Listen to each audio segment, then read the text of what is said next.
part de l'Église protestante unie d'Orléans, à l'Église du pays niortais. Salut! Bonjour à l'Église de Vannes-Morbihan, de la part de l'Église protestante unie d'Orléans. Bonjour aux membres de l'Église de Saint-Barnabas de Londres. L'Église protestante unie d'Orléans se réjouit de ce projet avec vous. Bonjour les amis de l'Église de La Rochelle, ici l'Église protestante unie d'Orléans. Bonjour le Poitou rural protestant. Salutations fraternelles de l'Église protestante unie d'Orléans.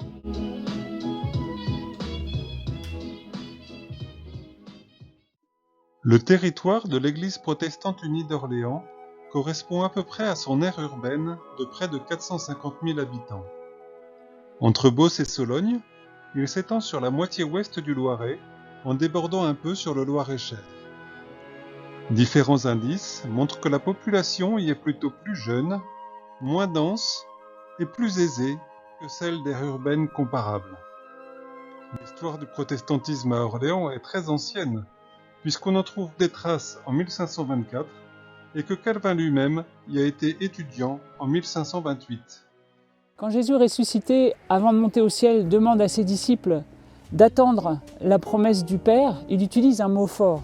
Il dit « Vous allez recevoir une puissance, celle du Saint-Esprit qui viendra sur vous ». Et ce mot, traduit par puissance en français, c'est le mot grec « dynamis » qui a donné dans notre langue le mot dynamisme, dynamique ou même dynamite. Et c'est vrai que quand le jour de la Pentecôte, l'Esprit Saint vient sur les disciples, c'est un formidable mouvement qui se met en branle, c'est le Big Bang de l'Église. L'Évangile est annoncé d'abord à Jérusalem, puis en Judée, puis jusqu'en Samarie, et puis dans tout le bassin méditerranéen, et finalement jusqu'aux extrémités de la terre. Et depuis, l'Église est en mouvement. Elle ne cesse de créer, d'inventer, d'innover. Et nous, à Orléans, nous nous sentons partie prenante de ce mouvement-là. Nous participons avec vous à ce dynamisme qui anime l'Église depuis les origines. Le livre des Nombres nous rapporte un épisode intéressant. Après que le peuple ait cheminé plusieurs mois au désert, après l'alliance conclue au mont Sinaï, le Seigneur demande un jour à Moïse d'envoyer 12 hommes pour explorer la terre promise. Et ces hommes, nous dit le texte, ils sont envoyés en reconnaissance. J'aime beaucoup ce mot, reconnaissance, parce qu'il a un double sens. La reconnaissance, c'est d'abord la gratitude pour ce qui nous a été donné, pour ce qu'on a reçu. Mais la reconnaissance, c'est aussi s'aventurer, comme les 12 hommes envoyés par Moïse, vers de nouveaux horizons. C'est défricher des terres nouvelles, c'est partir à la découverte de nouveaux endroits.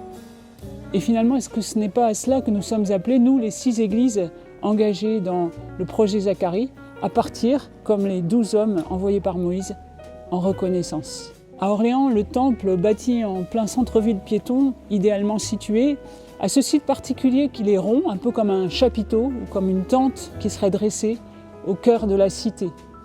Et un chapiteau, on enlève parfois ses murs de toile pour que les gens qui sont autour puissent plus facilement y entrer et en sortir, et que même de l'extérieur, on entende ce qui se dit à l'intérieur. Cette image du chapiteau, elle porte notre projet de paroisse que nous avons voulu bâti sur l'ouverture. Oui, nous nous sentons vraiment invités à chercher de nouvelles manières de rejoindre nos contemporains. Et pour cela, je crois que vous pouvez nous aider. Portés par votre prière, inspirés par vos idées, nous serons plus forts pour partir en reconnaissance. Cette dynamique, nous l'expérimentons depuis plusieurs années, à travers la mise en place de cultes Café Croissant par exemple. La première fois que nous en avons organisé un, nous avons accueilli une bonne centaine de personnes dans le temple, dont presque un tiers de gens nouveaux venus par le bouche à oreille ou intrigués par l'article paru dans La République du Centre, le journal local. Nous manquions même de chaises pour asseoir tout le monde. Cette dynamique, nous l'avons vécue d'une manière toute particulière à travers cette marche de nuit œcuménique pour les jeunes que nous avons organisée en 2017, dans le cadre du 500e anniversaire de la Réforme. 30 collégiens, 20 lycéens et étudiants et une bonne vingtaine d'adultes. Nous étions 100 à marcher sur les petites routes de Sologne.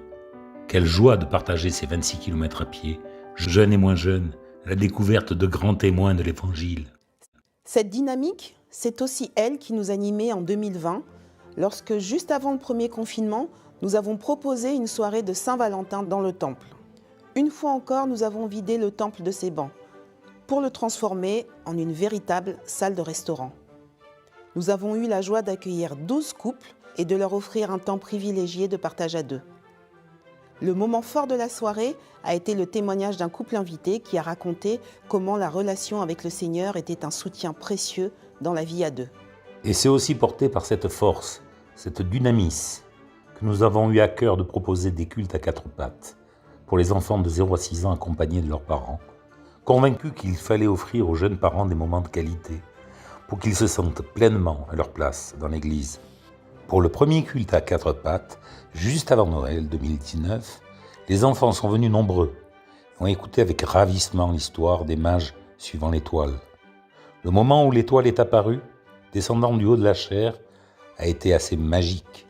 Et puis, il y a eu mars 2020, le premier confinement, le début de la pandémie et ce coup d'arrêt brutal imposé à la plupart de nos activités. Pourtant, même à ce moment-là, nous avons continué à faire l'expérience de ce mouvement vital qui pousse l'Église à sans cesse se réinventer. Nous avons d'abord proposé des méditations bibliques sur le séjour du peuple au désert sous la forme de podcasts audio, et il y avait de telles correspondances entre notre situation et ce récit très ancien que c'en était vraiment saisissant. Contraints par le confinement, nous avons aussi dû nous former de manière accélérée aux moyens numériques, ce qui nous a permis de proposer des cultes filmés, d'abord en différé puis en direct, et des rencontres en visioconférence. La rencontre fraternelle par Zoom du dimanche après le culte permettait aux habitués de retrouver des visages connus et de partager joies et difficultés. Un module biblique sur l'évangile de Jean, commencé en présentiel, a pu se poursuivre en visio avec une alternance de topos et de temps de travail en petits groupes. Pour finir, nous voudrions prier pour que chacun d'entre nous soit à l'écoute du Saint-Esprit, celui-là même qui par son souffle impulse la dynamique, entretient le feu sacré de la foi, de l'espérance et de l'amour. L'amour de l'autre, l'espérance de la rencontre et la foi en ce couronnement.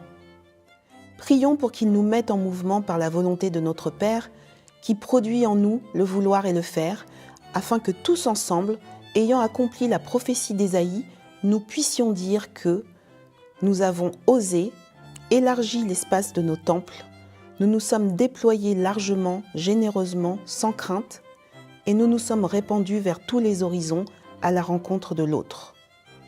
Que le Seigneur nous bénisse et nous accompagne.